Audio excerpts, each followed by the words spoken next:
gente! Tudo bom?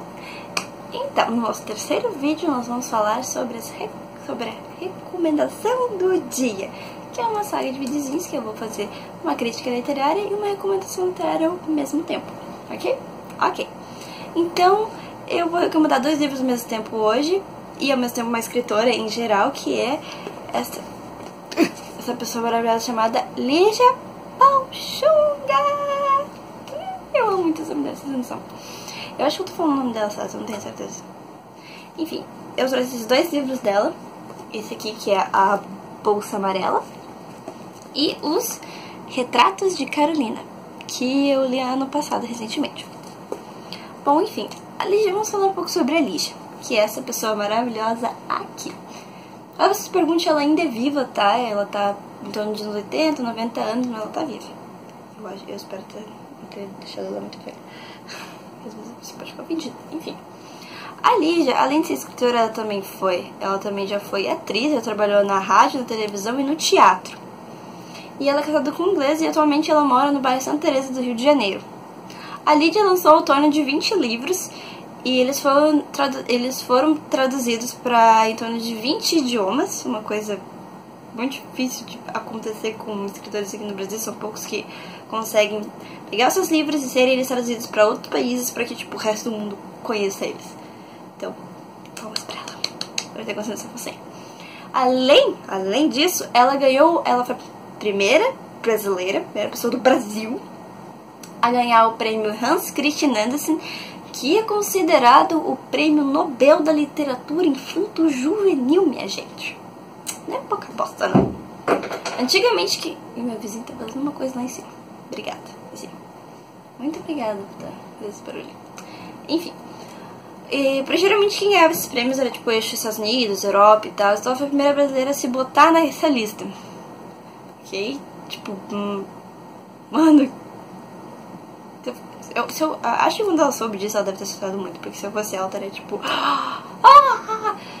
Mas depois a gente, claro, faz uma coisa profissional e finge que é profissional. Enfim, eu conheci a Lígia quando eu tinha 6 anos de idade. Tá? Esses dois livros, eles tecnicamente eram da minha mãe, mas ela me deu. Que ela deu quando eu era adolescente e criança. Esses dois livros estavam na minha avó. Mas o primeiro que minha avó me deu foi esse, A Bolsa Amarela. Eu tinha uns 6, 7 anos por aí. E ela quis me dar porque ela me achou muito parecida com a personagem, que também se chama Raquel. Coincidência, não é mesmo? E ela achou que eu ia me identificar muito com a personagem e que eu ia gostar bastante do livro. E eu considero esse meu livro favorito de todos, porque é um livro que eu li, tipo, é o livro que eu mais li na vida, tipo, que eu li mais vezes, sabe? Li, reli, até fiz um trabalho da faculdade sobre ele. E uma das coisas que eu e a Raquel temos em comum é que ela também quer ser escritora. É uma das vontades dela. Né? Então nós temos essa coisinha também em comum. Eu vou explicar um pouco da história e dizer por que explicar um pouco da história pra vocês. Bom, a Raquel, ela é uma menina de 12 anos, ok? Que ela vive numa casa com os pais e os 2 irmãos, eu acho, se não me engano. São 2 irmãos, ou 3, eu não lembro agora. Numa casa, assim, uma grande coisa. Enfim, ela disse que ela tem as 3 vontades dela que ela precisa guardar para que o mundo não veja. Porque ela vê as vontades delas como as coisas que vão, tipo, crescer, assim, e todo mundo vai ver que ela tá pensando nisso, que ela quer isso. Né? Então ela tem muita vergonha das vontades dela. Uma delas eu já falei, que é de ser escritora, né? Que ela quer muito desde muito sempre. E a vontade de ter nascido menino e a vontade de virar adulta. Por que ela tem essas vontades? Bom, por que ela quer esconder essas vontades? A de ser escritora tem um lado bem triste, assim, porque quando ela começou a escrever, ela escreveu o primeiro romance dela, que é a história tipo de um galo, assim, né? Que agora o nome dele é Afonso. Então, o Afonsinho, ele tinha uma história e tal, e aí ela apresentou pra família dela. E a família inteira riu e disse que ela devia largar esse sonho porque era coisa de criança, blá blá blá, besteira e pá. E ela se desmotivou e parou de escrever e nunca mais quis e guardava isso pra sempre pra ela. E a vontade de ser menino é porque ela ficava muito chateada, que tipo, ela sempre quis empinar pipa e fazer um monte de coisa, só que as pessoas diziam, isso é coisa de menina, você não pode fazer, só menino faz isso. E ela ficava extremamente chateada, porque tipo, por quê? Por quê? sabe? E ela vivia dizendo que ser menina era muito legal porque fazer um monte de coisa e as meninas, tipo, de não pode fazer isso. Triste. E ela queria crescer porque ela detestava ser a mais nova da casa, porque todo mundo, tipo, menosprezava ela no sentido de que, tipo, deixava ela de lado, porque a Raquel isso, a Raquel aquilo e tal, ela se sentia, tipo, sozinha. E ela tá louca pra ficar adulta e descobrir o mundo, fazer o que ela quisesse e tal, ter liberdade, que é o que ela mais quer. O mais lindo desse livro é que ele é uma fase de transição. Ela tá com 12 anos, então quer dizer que ela tá passando da infância pra adolescência, que é um momento muito perturbado na nossa vida, né? Que a gente fica meio perdido nas mudanças do corpo e na nossa personalidade a gente tá descobrindo quem a gente vai ser e quem a gente quer ser. E pra ela foi muito difícil, principalmente sem apoio familiar, enfim. Então a Raquel, ela cria um mundo imaginário só dela, com os personagens dela, com uma bolsa amarela que ela ganha, que é a que tá na capa aqui. Esse aqui é o galo, ó, o Afonso. E ela vive nesse mundo de fantasia pra se sentir acolhida e entendida. E através desse mundo de fantasia, ela vai achar o caminho dela, sabe? Pra se livrar das amarras que ela botou nela mesma pra se segurar, sabe? E ela vive essas aventuras ao longo do livro com a imaginação dela solta. E você entra nessa imaginação dela e parece que, quando eu li a primeira vez, eu achei que tava tudo acontecendo realmente, sabe? Tipo, meu Deus, como é que isso é possível? Tipo, cara, que irado. Depois você lê, depois eu chamo, mano. A imaginação dela, mas é muito bem, tipo, feita, assim. Pelo menos pra mim, eu entro muito fácil, assim. Tipo, se tu botar uma criança numa imaginação, eu entro muito fácil. Pra mim é muito real, tá tudo acontecendo, tá tudo lindo. Uma das cenas mais importantes desse livro é lá pelo final, quando ela vai numa chamada casa de concertos. E minha gata quer sair. Só um minuto. Ela quer sair, essa vaca. Vai. Pronto. Desgraçado, sério. Olha aí. Enfim, onde é que eu tava? Ah, sim, a sala de concertos. A casa de sala de concertos. Aí é tipo uma casa, assim, né? Uma casa. E ela descobre que, tipo, todo mundo dali da casa, todos eles estudam, todos eles fazem qualquer coisa que eles quiserem. Até a menina, ela faz umas coisas de menino. E eu esqueci o nome dela, acho que é Laura. E ela fica... E aí que eu me perdi. E a Raquel começa a perceber algumas coisas, sabe? Tipo, dela mesma. E o final é bem interessante, ele é bem simbólico. Eu vou só ler a última frase, não é spoiler, tá? Oh, meu Deus, porque é todo simbólico, enfim. A bolsa amarela tava vazia beça, tão leve, e eu também, gozado, eu também estava me sentindo um bocado leve. Isso é bem simbólico porque, tipo, é o momento em que ela tá aceitando quem ela é e tá descobrindo um pouco mais sobre ela mesma. Enfim, uma coisa muito legal desse livro também, e que a Lígia Monjogo faz em outros livros, é a linguagem infantil. A linguagem infantil na literatura é uma coisa extremamente difícil de se criar e se fazer, sabe, criar essa voz da criança e convencer outros leitores que é uma criança que tá falando contigo, te contando a história, é extremamente difícil de fazer. Eu vi isso de vários professores e eu concordo realmente, porque eu já fui tentar fazer outras vezes e foi bem complicado, assim. Então ela merece um ponto por isso também. E também por ser uma escritora de infanto-juvenil, porque aqui no Brasil é uma área que ainda precisa bastante gente e tal, enfim. Bom, esse livro dela faz parte da fase infantil. Porque a Lídia ela tem duas fases, a fase infantil, né, que para as crianças, e esse aqui é um pouco mais juvenil, que tem uns assuntos um pouco mais sérios, que é o caso da Retrato de Carolina, que daqui a pouco eu vou falar. Apesar de as crianças também tem alguns assuntos bem sérios, esse aqui nem tão sério, sabe? É sério, mas não é uma coisa tão pesada, assim. Por exemplo, os irmãos da Raquel vivem dizendo pra ela que, tipo, ai, ela nasceu sobrando, sabe? Que ela teve que nascer e não sei o que. Meu Deus, os gatos estão quebrando a cozinha. Oh, meu Deus. Então, só que ela nunca queria consciência disso, sabe? Tipo, ela pensa, mas se não era pra nascer, então, tipo, por que eu vim, sabe? Acho que a gente devia nascer só quando as pessoas que queriam que a gente nascesse. Ela tem essa mentalidade, sabe? Então eu acho que ela não vê tanta maldade, assim, no que acontece.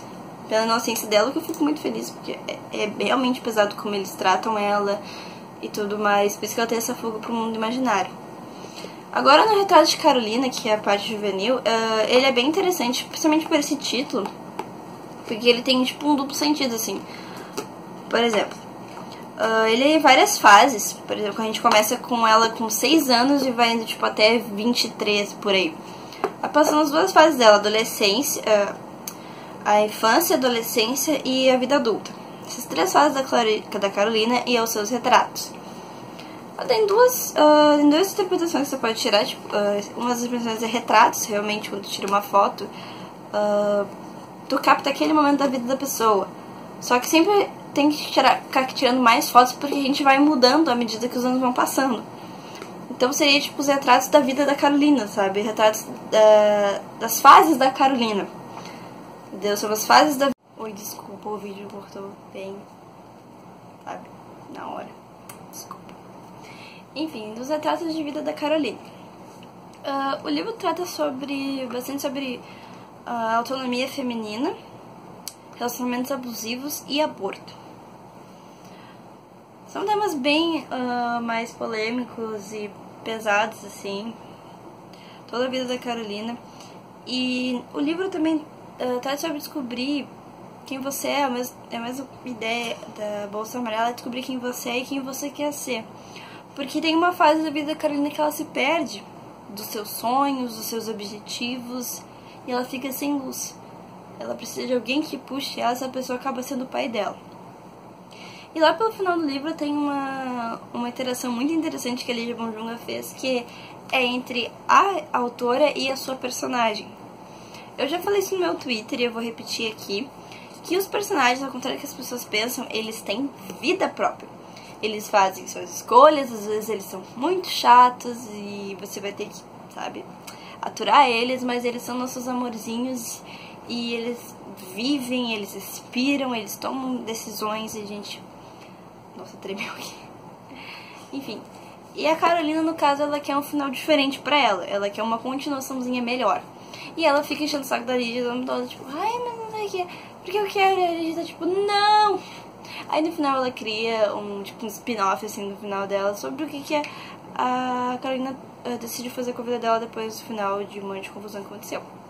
A Carolina se quieta, né, fica feliz. Ela quer um pouquinho mais, mas ela fica feliz.